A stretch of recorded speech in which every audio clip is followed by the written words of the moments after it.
So Michelle and I went to Rapid City this morning. We do this once a week to get groceries, and there's a place that we like to eat called the Colonial House. They have some of the best French toast. I'm not a huge French toast person, but I have to get that every time. So we went there and enjoyed a breakfast, and then it was still kind of early, and we're like, it's let's go for a drive. So there's a town called Nemo that's probably 20, 30 minutes northwest of Rapid City, and it's just a scenic drive. And we got up there and started to see the leaves turn, and just we've driven it from the other direction before, but this was the first time we drove towards Nemo from Rapid City, and it was just a really enjoyable drive. And it's letting us know that fall is coming Sooner than we think. sooner than we think. So the leaves are already turning, huh? How significant, or is it just the starting of the fall suggestion? I think it's just kind of starting. I really thought they'd be farther along than they are based on what we were seeing last week. So there's probably another half to full week before it really gets into its color. But definitely looking forward to that. Welcome to the Rekindle XM podcast, and then we'll be discussing today stress, burnout, and what impacts it has in our lives. I'm Brian, I'll be your host today, and with me are Masha and Michelle.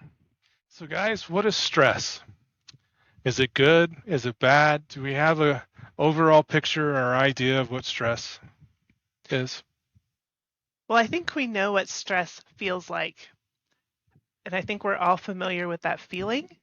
As far as what it is, I definitely had to go look up the actual definition because I know what it feels like, but as to what it actually is, I think that's a little bit harder concept. Cheater.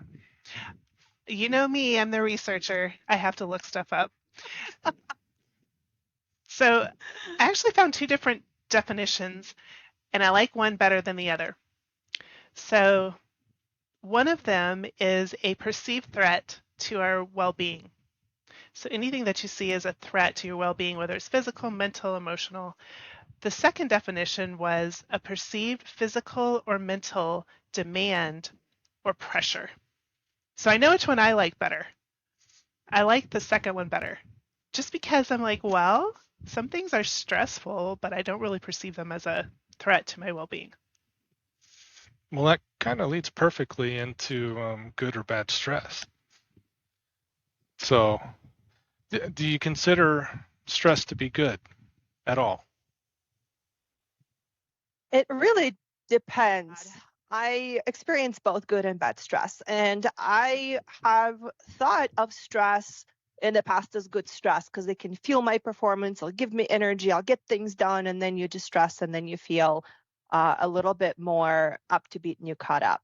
So in that case, I think stress is good because it does give you that energy to keep up with the demand of your attention, your performance, and etc.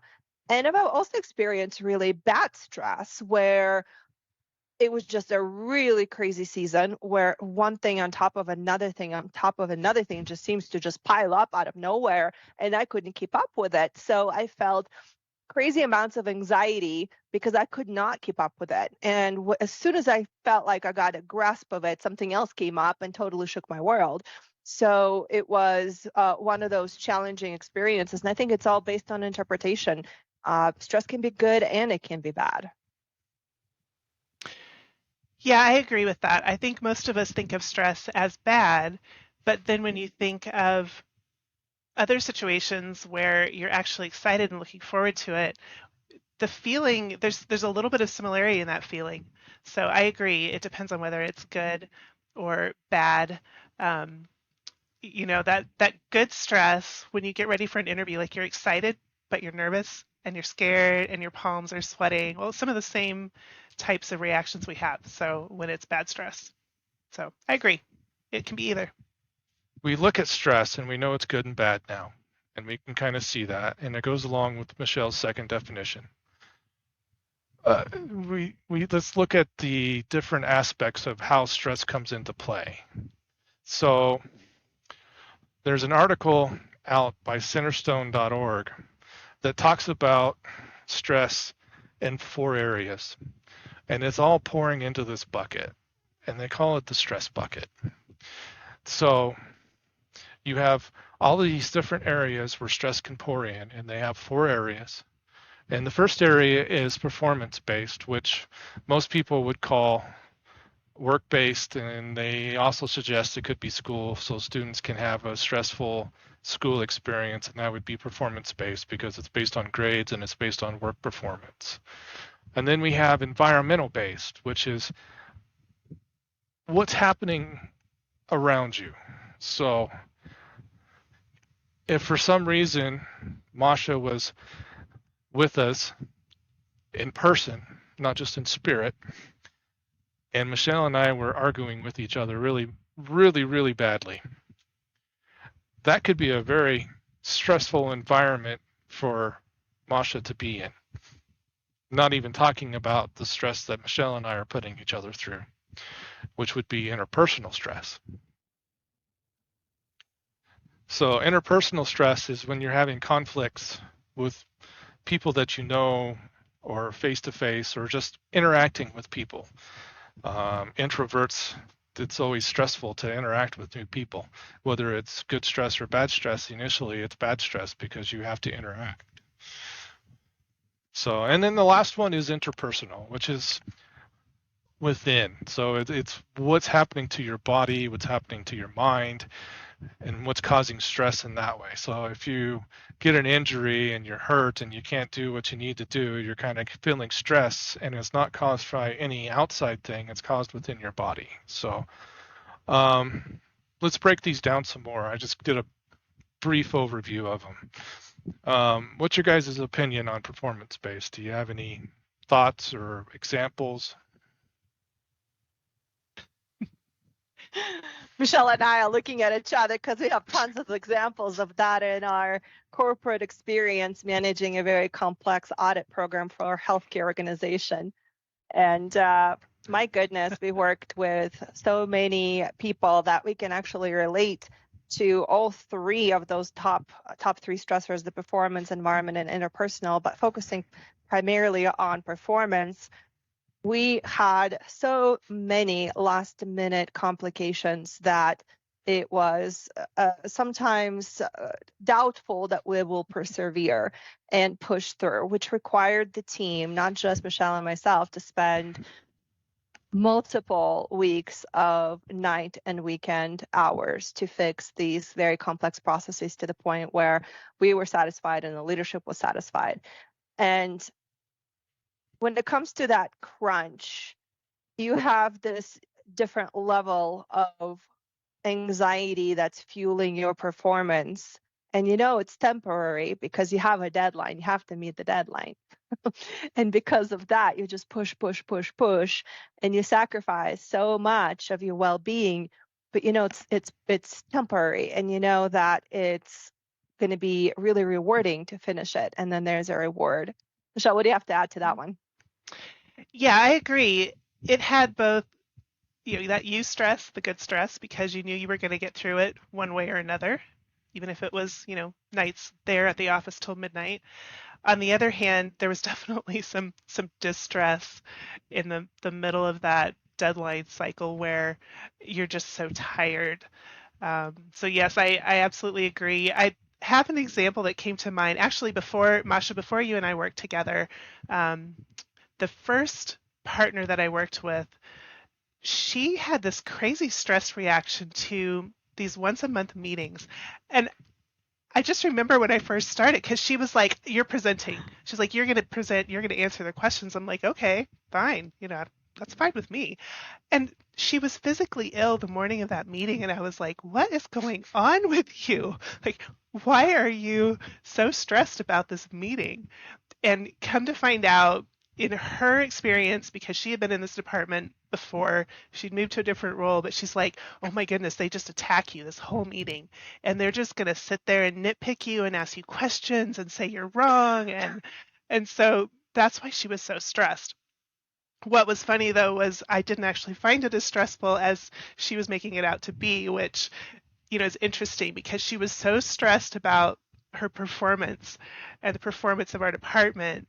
And me as a new person, I was like, yeah, they asked some questions. It wasn't that bad. Interesting you say that, because my very first experience in one of those meetings, if you remember, you were still training me, and we had the operational leader meeting to discuss the rates that they have to, we felt so good about it. We felt so prepared. We go in, we're professional, and she completely devours us. And after the meeting, I'm like, are they all like this? Because if they are, I'm gone. I can't do this. Because it was a complete attack, and I did not handle that well at all. Yeah. And just, I was thinking about, not just work based. I think there's also performance based in our personal lives, because if you have things outside of work, projects you're working on, or personal goals, and you may have a to-do list that is, a mile long for your weekend. So we tend to think about it with work or with school, but I think we also have this in our personal lives. I agree. And we say it's work-based or school-based, but any type of like sports profession or whatever, or if you're just a amateur athlete, there's a lot of stress involved in that too. So, and that's definitely performance-based. Absolutely. I find it interesting, and maybe this is a topic for another time, about how everybody reacts a little bit differently to a stressful situation, how they see it differently. And part of that is probably whether they're a pessimist like me or an optimist like Masha, or Michelle's kind of an optimist too, but she's not as squirrely as she is. What was that? Michelle is a realist. She's a perfect mix of optimism down to just enough spice of reality, to the point where she tells Masha, I don't know, this is just way out there. See, that's why you have to have her around. She comes to your defense very well. That's right. Right. And I have to come to her defense and say that we're both a bit of squirrels. No, yeah. Yeah. So. How we survived the corporate world. We squirreled a lot, but we still got things done. So the next one on the list is environment-based. What are some examples that we face in our environment that causes us stress? Oh, I got a good one. So go for it. Michelle and I are full-time RVers, and we were traveling from one location to the next, and I did some not so smart things and ended up being in an accident. And that was definitely a very stressful time, and that was definitely based on the environment that I was in. Because traffic was screaming by, we were waiting. Well, first the fire department showed up, then the Brighton police showed up, and then they couldn't do anything because they were out of jurisdiction. So then we had to wait for the Colorado State Patrol to show up, and 45 minutes later, they're finally showing up, and that was not an enjoyable experience for me, and that was definitely an environment-based experience. Yep. I tell you what, Michelle, do you have a comment about the same story? Because I'm not sure I heard about it, so I'm really curious there. Yeah, I will say that we've been full-time RVing now for almost 2 years, which is amazing. But I will say that some of my strongest stress responses have happened in that RV as we've been going down the road. There was another time when we were going through, we were south of Dallas, and going through the city of Waco. They were doing road construction, and there were these big trucks with concrete. I don't actually know what they are, Brian. I'm sure as the engineer, you know what they are. All I know is the concrete pieces they were hauling were hanging over the side of the truck, and they were taking up way more than the width of that truck. And we had to pass them in a construction zone. And my stress response was so bad because I saw the concrete like inches from my face, literally. I just had to close my eyes. I literally couldn't keep my eyes open. There was a good 3 to 6 inches between it and the mirror. Like I said, inches away from my face. We got through that one. It turned into eustress. It was better than what mine turned into. Right. So as we start looking into interpersonal, I think this one kind of speaks for itself a little bit. I don't know how many examples we really need. Is there anything other than examples that you guys want to speak into on this? Well, I do think that this one is sometimes overlooked because, particularly with loved ones, our friends, our family, and our coworkers, colleagues that we, often respect. I think we just tend to overlook this sometimes, that as much as we love them and enjoy them, that there can also be a level of either good stress or bad stress. It can happen either way. Sure. Yeah, and I can speak to that a little bit too, having a teenager in my house and going through a hormonal roller coaster. I feel like I'm a teenager all over again. And it's like there's a lot of grace in this period, because what's happening within our bodies, oftentimes we cannot control because our bodies respond to stress on a molecular level.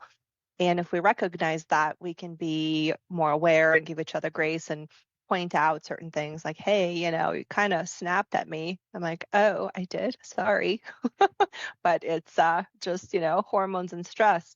And besides, I have a teenager who's learning how to drive. So talking about the environmental and interpersonal stress, I was really biting my tongue there because I was thinking, holy cow, I have so many things to share here. I better get permission before I fly off the handle that one.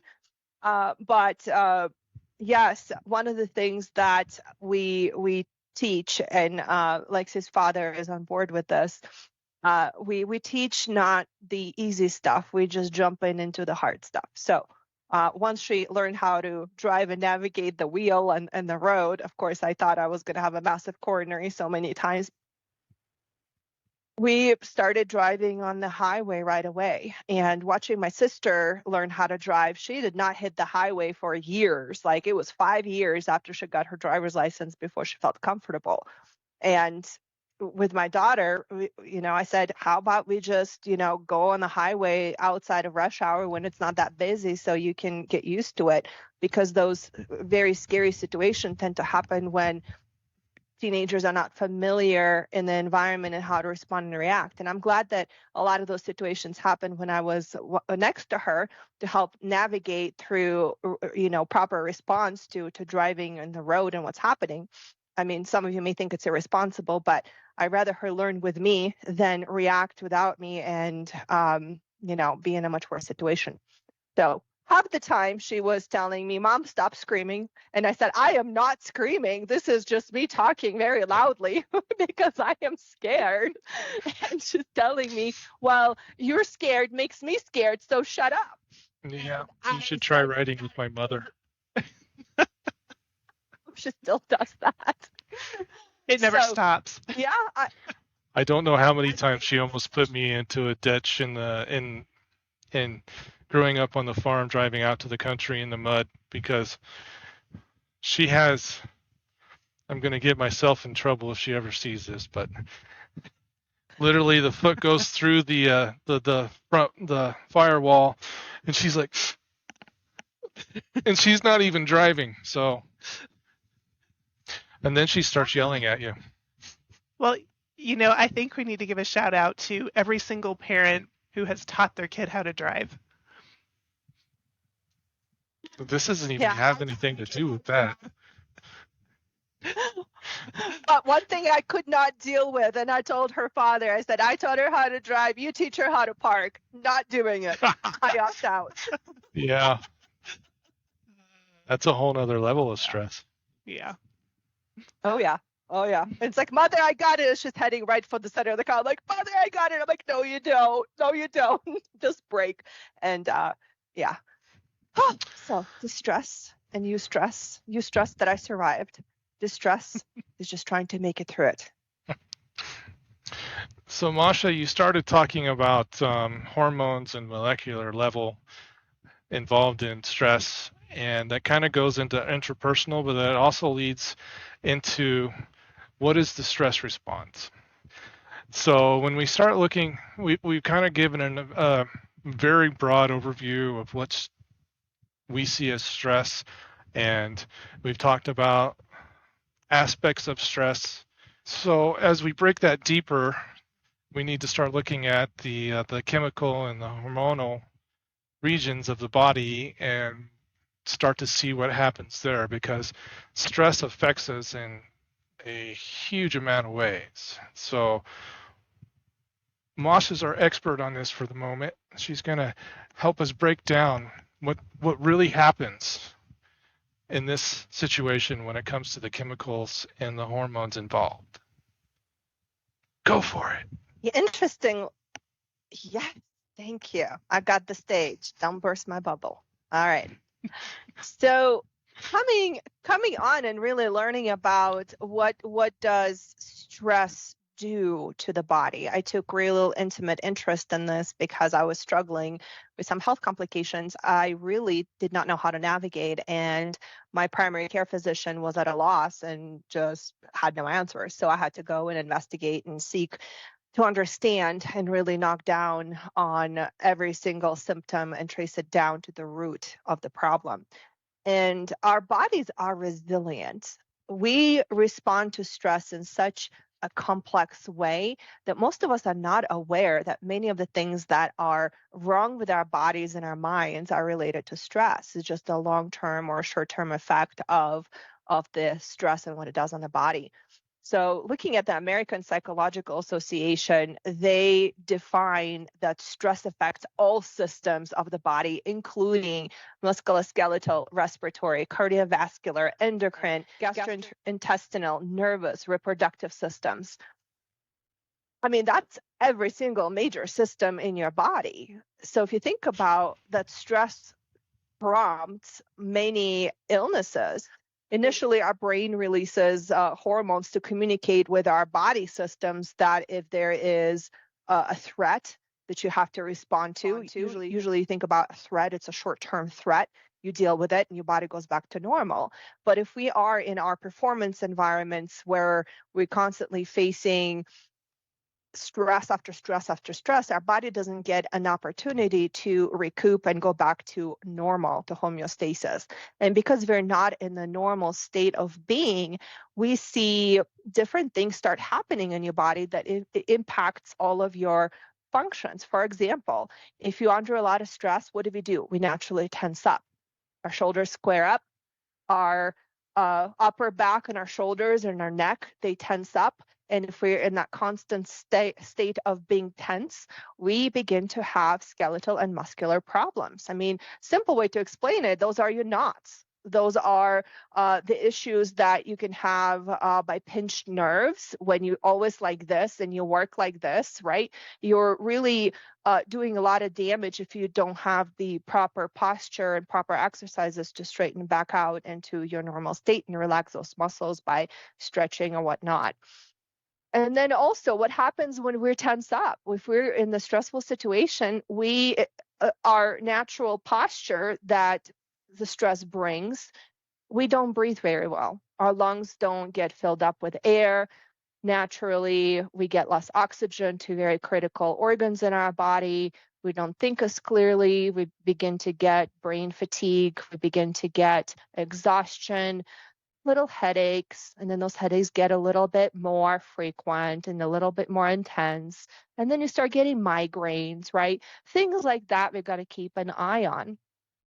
And then also what is happening when we're not getting enough of oxygen to our organs? Well, it impacts our cardiovascular and endocrine system and our GI system as well, right? We're in a constant state of being tensed. Our oxygen is impaired. Our body thinks it's in distress. So what happens? Your digestive function becomes limited.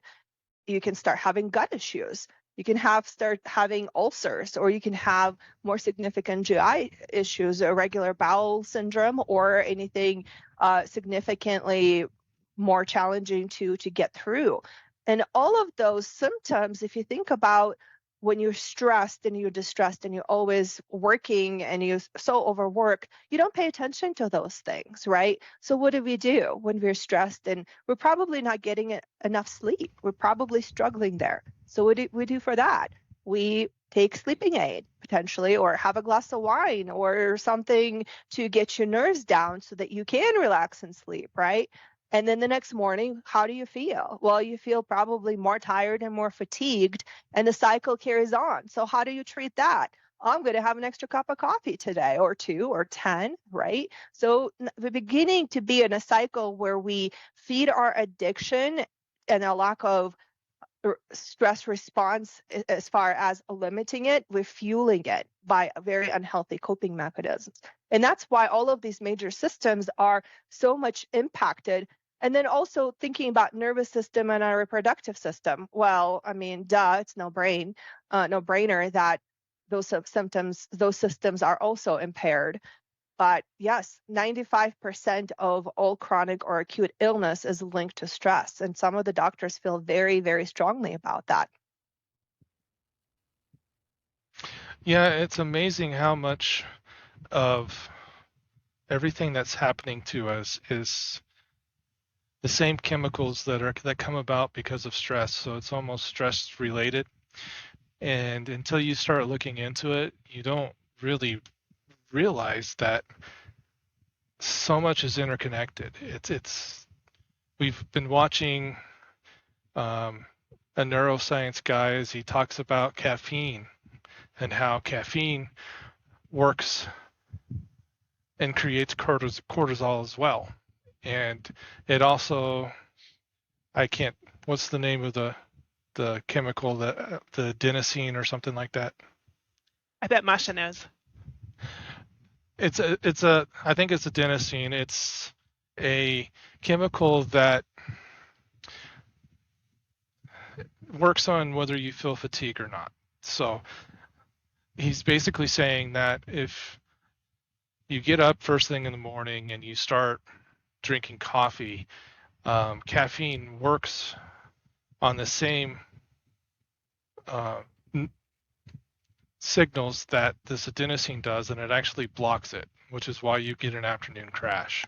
But then you also have cortisol that caffeine is creating, and so then that just adds to your stress, because if you're in a stressful situation, you're already producing cortisol, so caffeine just enhances that much more. And it's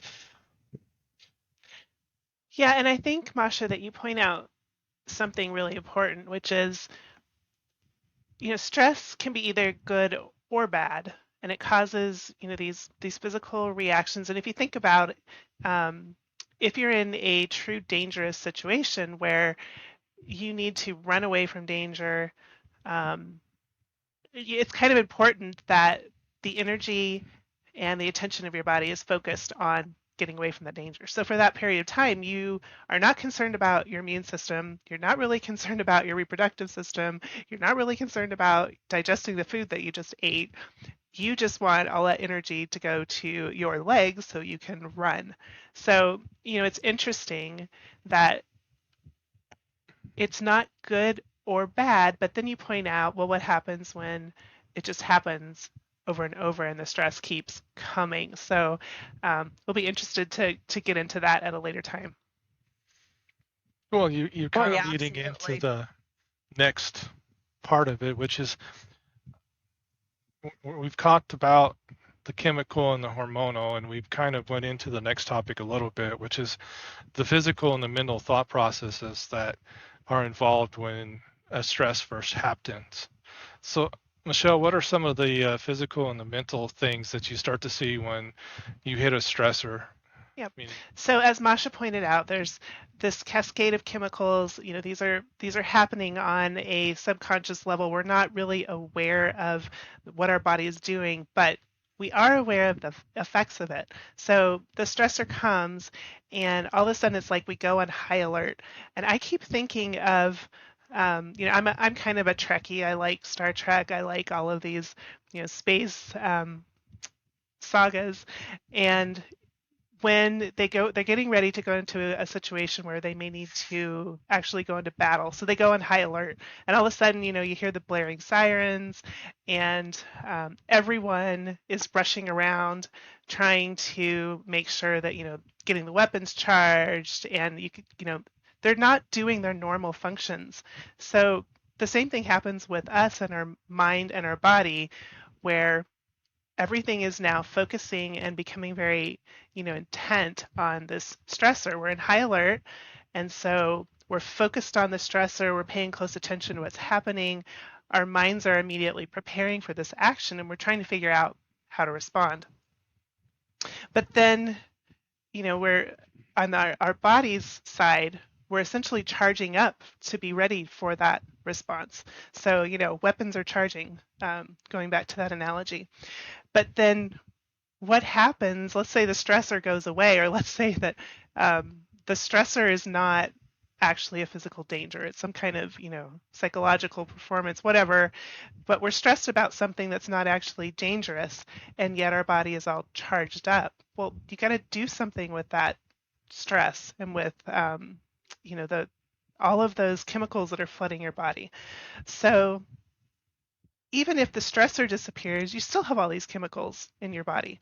And I think that's where we struggle, is that we don't immediately go back to a calm state. And a lot of times we don't know how to go back to a calm state before the next stressor comes. Excellent call out, Michelle. When I was working through with a therapist, and I still do, I think every person needs to have a therapist. I think that's the best investment one can make into wellness, mental wellness. And one of the conversations that we had is a very clear distinction between living in the past, right? That's your depression. You're always replaying those conversations, those moments, those instances, and they cause you stress as if you are in it right now. It's the same exact response because your body doesn't know any different. And then also, on the contrary, living in the future, that's your anxiety state of things. You're always having those conversations in your mind and those instances that haven't happened and may never happen, but you are triggering yourself, that stress response, as if you're having a conversation. Your body does not know any different. Whether we live in depression or anxiety, our body responds to that stress response cycle the same way. Yeah, that's a great point. And in fact, I'm reading this book, and I love the title of the book. It's called Why Zebras Don't Get Ulcers. Who's ever thought about that? Animals, for the most part, don't have ulcers, but humans do. And it's because of what you just said, Masha, which is we don't differentiate between true physical danger and all of the other stressors that may or may not actually even come to effect, or we're looking at the past, we're looking at the future, but we have all of these other stressors that are coming into our lives. So that's a great call out. And if you ever wondered why zebras don't get ulcers, it's a great book. It's written by Robert Sapolsky. I hope I'm pronouncing that right. Really entertaining, and he goes into a lot of depth on that. So I think we've covered a fairly good detail of stress, but what is the stress cycle and why is it important? Oh, I was hoping you were going to say that, stress cycle. So, I think we've talked a lot about the first part of what happens when the stressor comes, your reaction, what's happening physically, but what happens at the end if the stressor goes away? I'm curious if most people think, oh, okay, we're done. Stressor's gone. Life goes back to normal. Is that what we actually experience? In a normal stress situation, I think to somewhat, you still have your body response to it, but it's as soon as that stress is finished, your body quits producing the chemicals and the hormones that are involved. So what are you suggesting? I think from the way that we normally look at it, yes, that is actually what we usually observe. But going back to the idea of, my example of the Star Trek cruiser that has its weapons charged, something has to change because you can't just continue to charge. So, yep, the stressor's gone. The enemy warship is, decided they're not attacking, or that tiger that's about to jump on you turns around and runs away. So, what is it that actually signals our bodies that, okay, the stressor is done. I can stop producing these stress hormones and go back to normal? They flip the safety on. They flip the safety on. Okay, so what's our safety? Like what helps us flip the safety? I think this is actually the piece that we don't think about, that there is actually something between the stressor going away and us returning back to our previous, hopefully calm and cheerful state. And Masha, I see you're shaking your head. I was trying to really relate and reflect on that, and I agree. We rarely think about that piece, but in my experience, after a stressor, I would keep an alert on, and I would try to avoid any situation that would bring on that stress again. Sometimes it was successful, other times, my proactive watchfulness prevented a bigger issue because I was monitoring and I was aware of danger in that sense that could come, and intervening into it proactively was helpful. Another coping mechanism that I've had after the stressor, I would have routine massages. That is something that physically helped me release stress. Every time I got stressed out, there was like I knew a knot. I'm like, okay, I need to go knock it out. I need to work it through. And that was my path to wellness. After being significantly stressed out, I would have to do some, distressing, whether it's a nice routine to make the body physically relax. And one of those things were massages until they didn't work anymore. And what does it tell me? I wasn't good about going back to homeostasis. I remained in that high alert state for the next thing to happen, for the next thing to react, because life was on a fast-paced lane. I couldn't afford to lose track of things. I had to be constantly alert. And that adds a stress cycle, a different stress cycle. I think it adds a layer versus getting back to homeostasis. So I never felt like I got back to normal. There was a new norm. Part of the issue, right? Yeah, but okay. Yes and no. I can kind of agree with that, but we're just looking at a stress cycle for one stress. We're not looking at an overall picture of stress. Oh, if only that happened. If only that. Okay, but the thing is I want to go back to the stress cycle because we started talking about it, but we didn't really explain what we meant by the stress cycle. We just kind of skipped to the end on it. So what we're saying with the stress cycle is that our bodies are running normally, or as normally as can be, and we consider that homeostasis. So everything is meshing together normally. A stressor enters into our life, and our body starts kicking in the stress response. So in the middle of that stress response, the cycle has started. Until we find a way to conclude that stress, so we found a way to end it, whether it's fight, flight, or freeze. Why am I having so much trouble with that? Maybe I should be going with fight, freeze, and flight so I don't get the two I's so close together.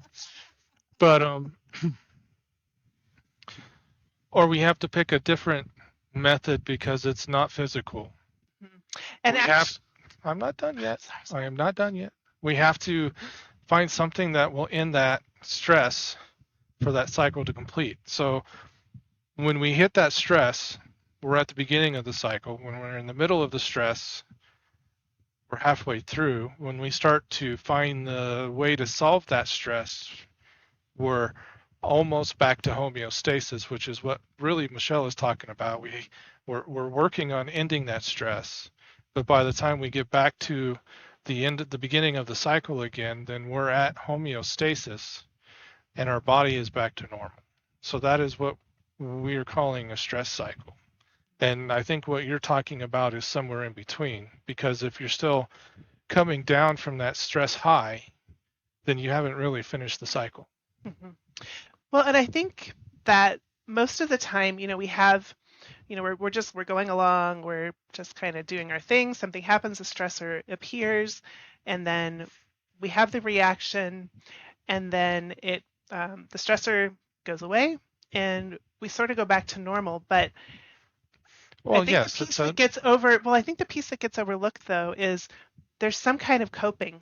So the stressor goes away, and on the other hand, you're using some kind of coping to kind of calm yourself down a little bit and get back to normal. And that's the piece that we don't think about. You don't. It's unconscious. Yes, I agree. It's usually unconscious. And we will be talking about coping and how to deal with stress, but right now we just want to get into what stress is and what it looks like as we start trying to figure out how stress and burnout work together. So we've kind of talked about what the cycle is, and we've kind of talked about ending the cycle, even though some of us don't necessarily think it's really ending. But why is it important to end the cycle?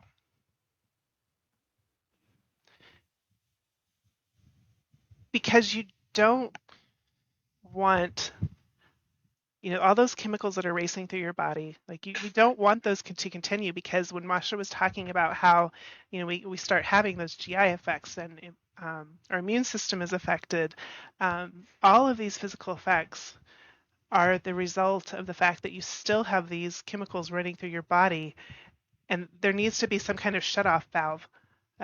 So eventually you want to go back to your normal operating procedures where, your body is all doing, all of the functions that it needs to do under the kind of normal, what we call homeostasis condition.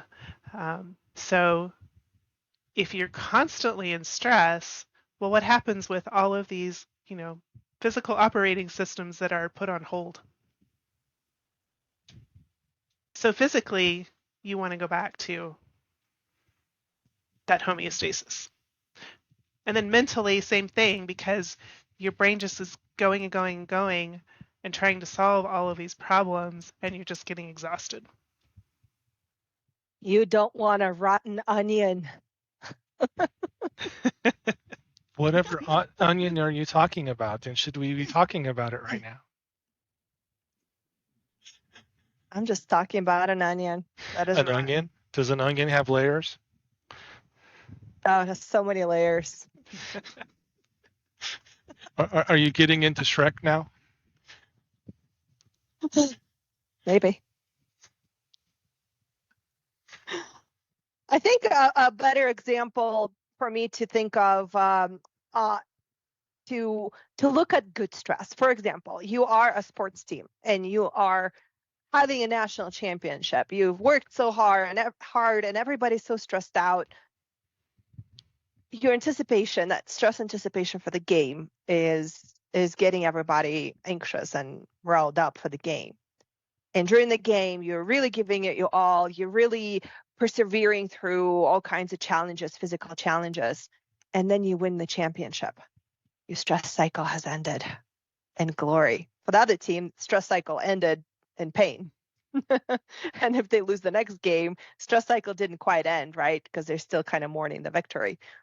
So I think that's a good example. You have something that you're anticipating that is stressful, and then you get through it. And once you get through it, whatever their outcome is, it ends your stress cycle in an ideal world. So join us next time as we continue to discuss stress, burnout, and how it affects you.